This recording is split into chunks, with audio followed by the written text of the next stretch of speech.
Welcome to Storytime with the Intimacy Ally. Each episode will tear down a myth, kick a social norm in the beanbag, gut punch a sex ed untruth, or destroy a poorly constructed relationship expectation. Get ready to unlearn all the crap you accepted as fact. Strap in for a mind-blowing revision on what sex is and what it can do. Prepare yourself for a whole new thought pattern when it comes to modern relationships. And now, here's your host, Jenny Simus, the Intimacy Ally, relationship expert and certified sex and intimacy coach.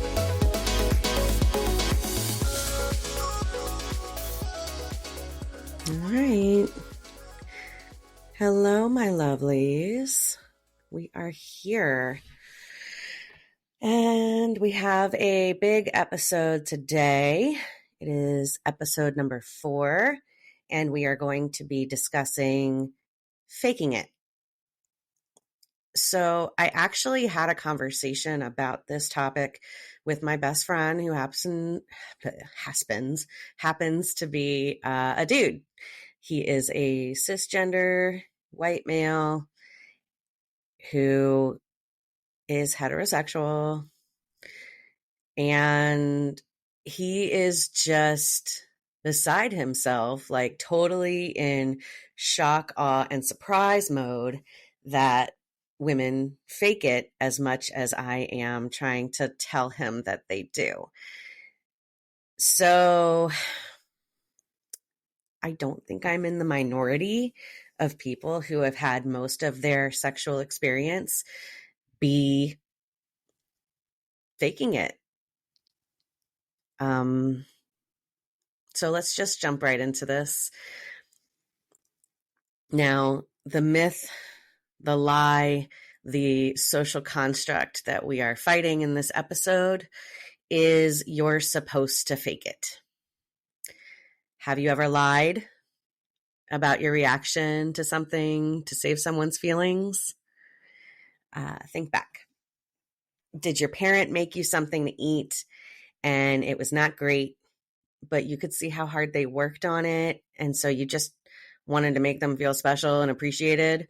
Or, and forgive me, y'all, sniffles like a mofo the last couple of days, but I had to get in here and record. Let's see. How about when a friend got you something for your birthday that really wasn't to your liking, but you didn't want to make them feel bad, so you thanked them profusely and then threw it in your closet, never to be seen again? Or how about in a romantic relationship? Maybe there's something you have absolutely zero interest in doing, but because you see how jazzed your partner gets, you feign interest.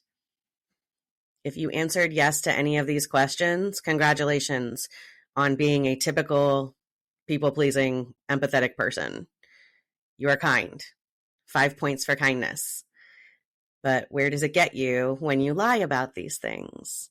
How many times did you have to eat that not great meal after you had pretended it was yummy?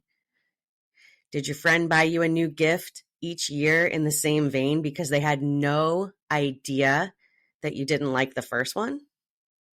And what about your partner? Are you still going to the theater every weekend, or hiking, or playing an RPG when you have zero interest in these activities? The people in our lives are not mind readers. If we take the initiative and exercise our agency, they will know that things are not to our liking. But if we don't, they will never know. So, okay, now that we are all on the same page, let's put this into the perspective of sex. You've probably seen it 1,000 times. I know the first time I can remember was watching When Harry Met Sally, probably when I was way too young. I definitely did not understand what Meg Ryan was doing, but I understood that when I got older, that was something that was going to be expected of me. I think I was about 10 years old, and I understood in that moment women faked orgasms. And not only did they fake them, but it was sexually, Freudian slip, it was socially accepted and expected. Now, the only way you're going to come out of the gate knowing what an orgasm feels like and how to get to one is if you practice.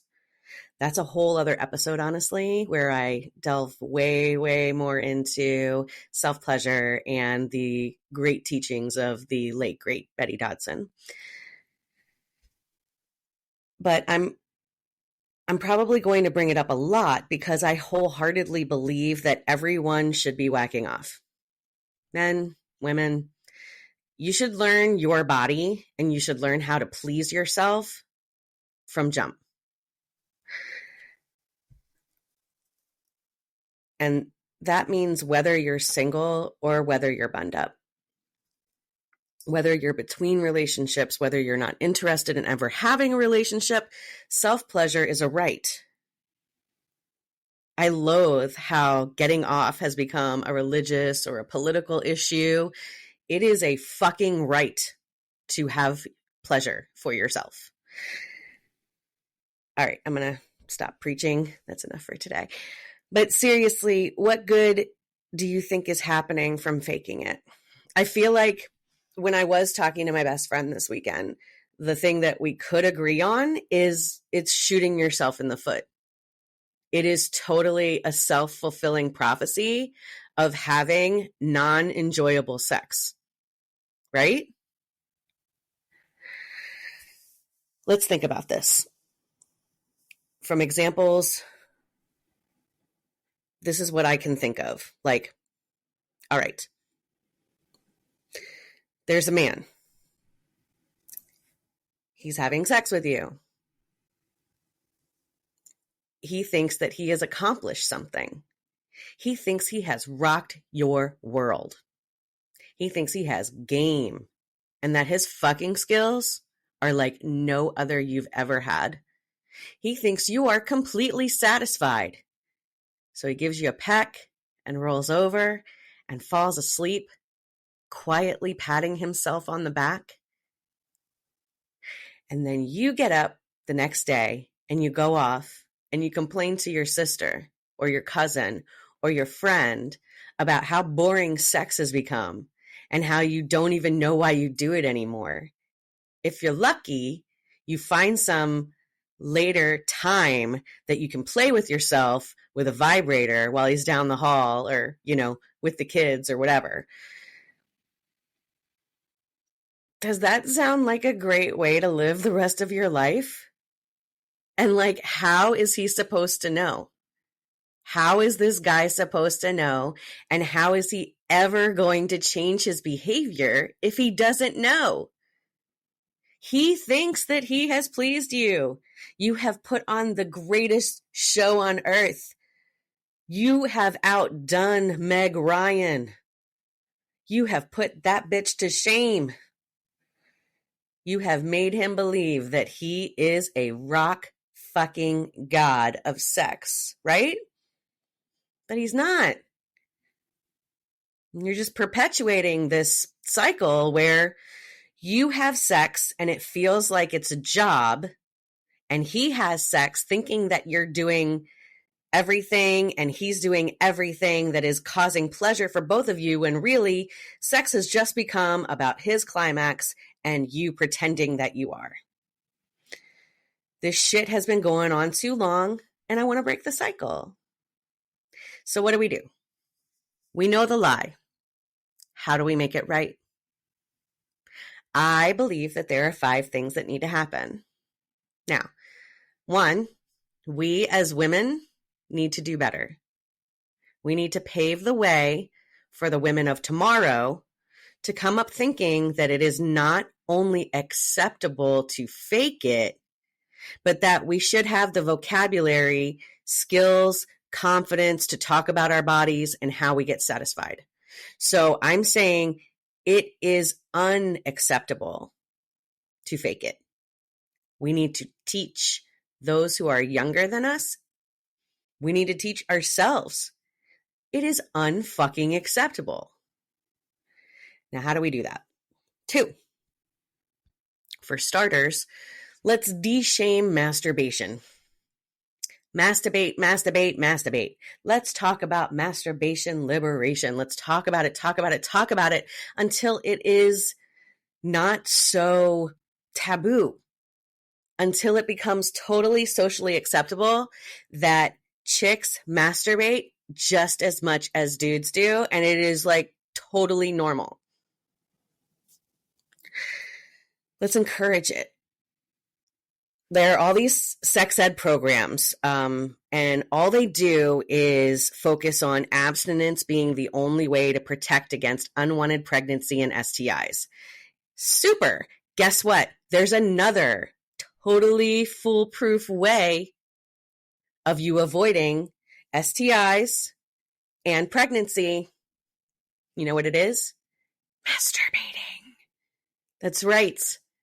You can diddle yourself all fucking day long and you will not get pregnant. And you will learn what your body likes, and you will learn how fast you can give yourself pleasure. Number 3, we need to teach couples that sex doesn't have to end at ejaculation. Oh, and by the way, on 2, there's another thing. There are women who are looking for relationships simply because they do not feel it is socially acceptable or normal for them to masturbate. They feel like the only way that they can get sexual gratification is with a partner. It's ridiculous. In this day and age, no. You don't have to hook up with the first guy that you find on the dating site just so you can get off. You can get off yourself. I promise. Okay. Back to 3. Let's teach couples that sex doesn't have to end at ejaculation.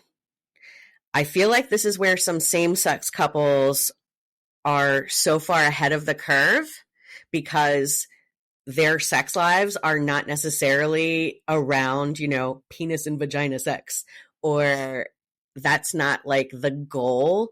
The goal is not like one man's climax. Like if it's a gay guy on guy couple or a lesbian woman on woman couple, like those two versions, they're not just, hey, let's put my penis in your vagina and that's the end of sex for today. Yay. No, that's not how that goes. So they're ahead of the curve because it isn't just this routine. Like foreplay you, foreplay me, copulation, ejaculation, we separate. If a sex act or like I don't want to call it a sex act because it just sounds like so dirty and like so on SVU or something. If a session of sexy play didn't have that official, schedule, beginning, middle, end always equals man's climax, there would be so much more wiggle room for play and exploration and adoration. And then there would be the opportunity to say, hey, guess what? I don't really like it when you do that. Or, hey, when you touch me there, oh my God, that makes me insane. Do you want me to make the noises that I make when I fake it? I would love it if you did XYZ more. And then maybe I could. There needs to be a lot more communication figured into sexy time. Then there needs to be this adhered to schedule of we are going to only do these things that add up to you pretending that you're done and me getting off. Now, we need to remind, this is number 4, we need to remind women who are older that the clitoris is the only part of the body designed specifically for pleasure. That's right. We are the ones who have them. They should not be ignored. And if you find that stimulating yours even a little is overwhelming, it might be not that it is too sensitive, but that you need to desensitize it by having it touched more. Self-play is a great way to do this. A lot of people are still very puritanical in their thinking and just cannot convince themselves that that is an okay thing to do.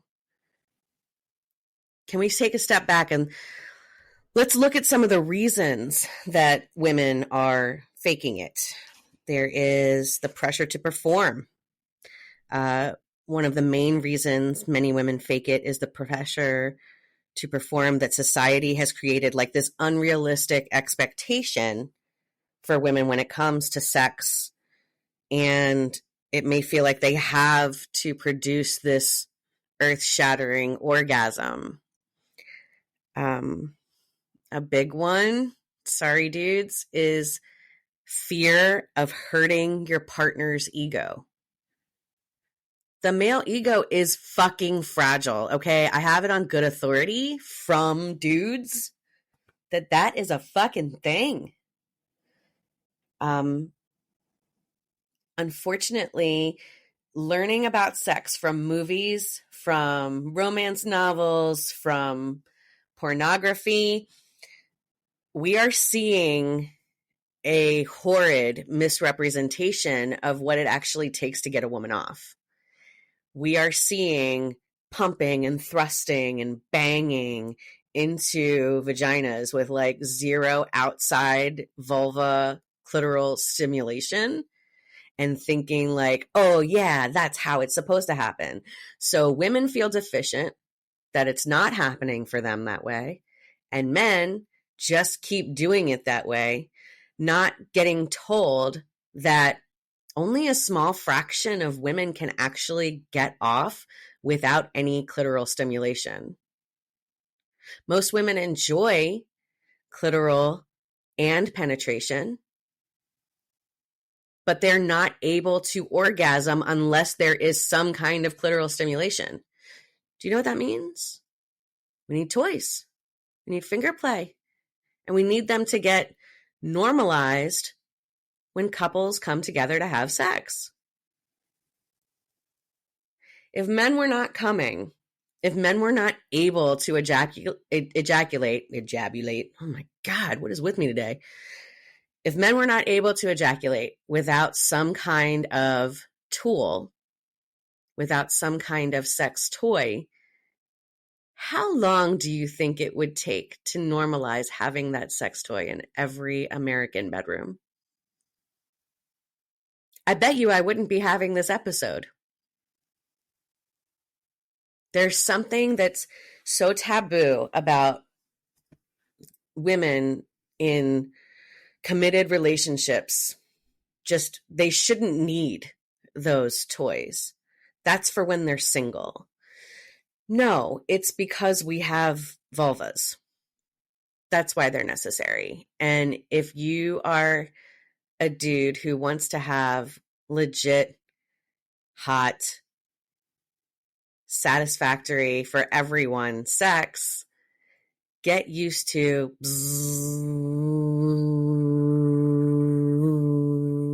happening while you're fucking your woman.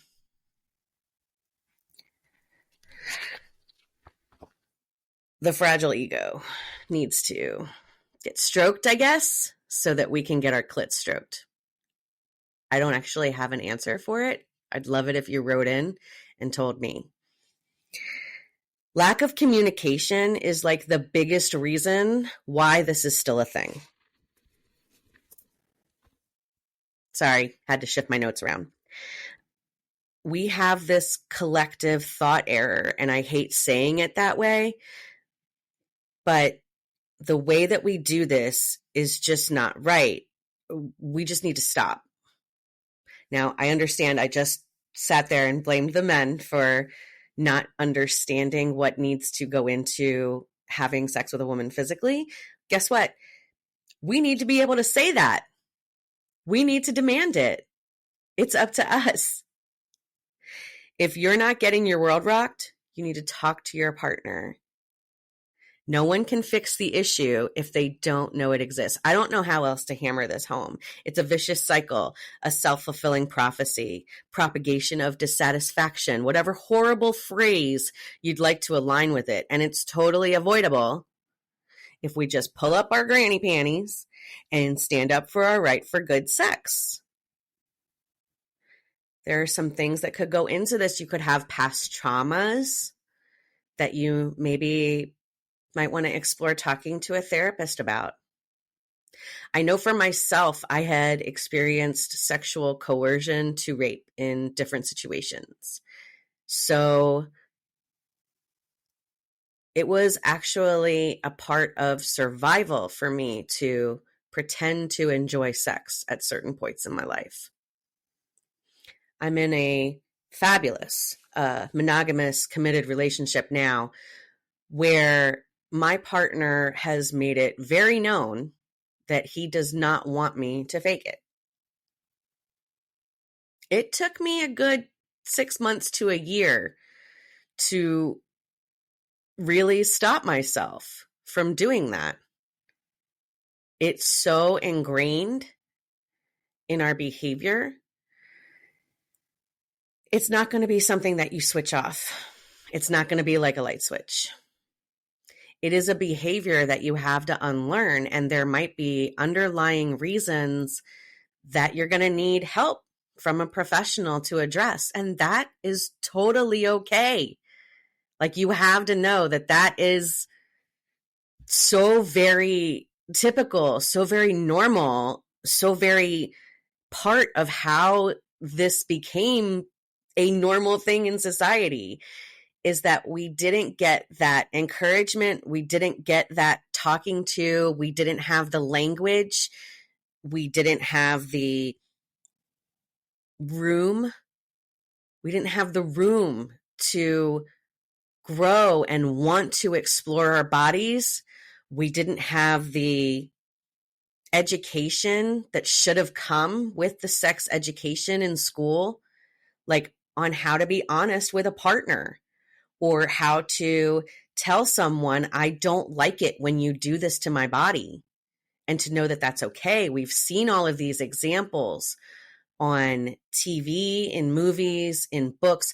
I mean, media is rife with examples that are, simply making a joke about how little women are expected to enjoy sex, to how normal coercion is in a long-term relationship or a marriage, to, okay, sometimes you get raped and, that's part of life. And this faking it runs a course right along with those subjects. We are taught that this is normal. I'm 42. It took me until I was 41 to realize that faking it was not actually a thing that I ever had to do. No one is requiring that of me. I should not be requiring it of myself. But it took therapy. It took really gaining self-esteem for the first time ever in my life. It took unlearning the thought paths that I had based on keeping myself safe in dangerous situations, but also avoiding uncomfortable situations. Like, maybe it is not as serious as you were molested or had sexual assaults or sexual trauma. Perhaps it is, I never had to have a uncomfortable talk with a romantic partner, and I don't know how to do that. So then it just becomes way easier to not do that. But all we're doing is perpetuating our bad time. I hope that it becomes the norm, that insecurity, that fear of bruising egos, that lack of communication goes away. Like we see a downtrend of that at the same time as we see an uptrend of closing that pleasure gap and making real female orgasms as opposed to fake female orgasms the norm. I think that another way that we're just going to have to do this is having less misunderstanding about the female orgasm. I really do feel like there is this idea when boys enter puberty that, leave them alone. They have time. They need to, don't walk in the bathroom. He's got the sock on her door. Don't go in there. I mean, you look at like movies like American Pie, it's the whole joke. Like he's fucking a pie. And that's okay. That's like it's a little weird, but also it's like totally expected that he's going to do that because he's a dude and he just can't help himself. This idea that women don't have raging hormones and don't have desire and don't want to have orgasms starting at 13 years old, it's bullshit. It's puritanical, very deep-seated religious, political, societal bullshit. We need to be given that same space that boys are given. We need to have parents who understand, accept, and encourage that girls have the privacy and the power to explore their own bodies and to be able to say, this is what I like, this is what I absolutely do not fucking like, and this is what I'm willing to do, and this is what I am not willing to do. And also, I am the one who has fucking agency over my body. I am the one who knows how to make myself get off. And I don't have to ever pretend that someone is doing a great job getting me off, because guess what? I can just do it myself. If we empowered women to do that from jump, I really do feel like we would see that pleasure gap get smaller and smaller and smaller so fast. And relationship satisfaction for everyone involved would grow immensely. Now, if you're having trouble navigating any of this, if you're trying to figure out how to find the confidence, how to find that self-esteem, those missing pieces that just can't quite come together. I mean, you might be successful in every other way, shape, and form of your life, but you just cannot get this to come together, and it's holding you back from finding love or from being able to maintain love. You need to reach out to me, because this is what I do. I did it for myself, and now I am helping other women transform their lives. I want you to go to www.theintimacyally.com. I want you to subscribe. I want you to get your free self-love guide. And then I want you to message me and tell me what you're struggling with. Have a great week, everybody.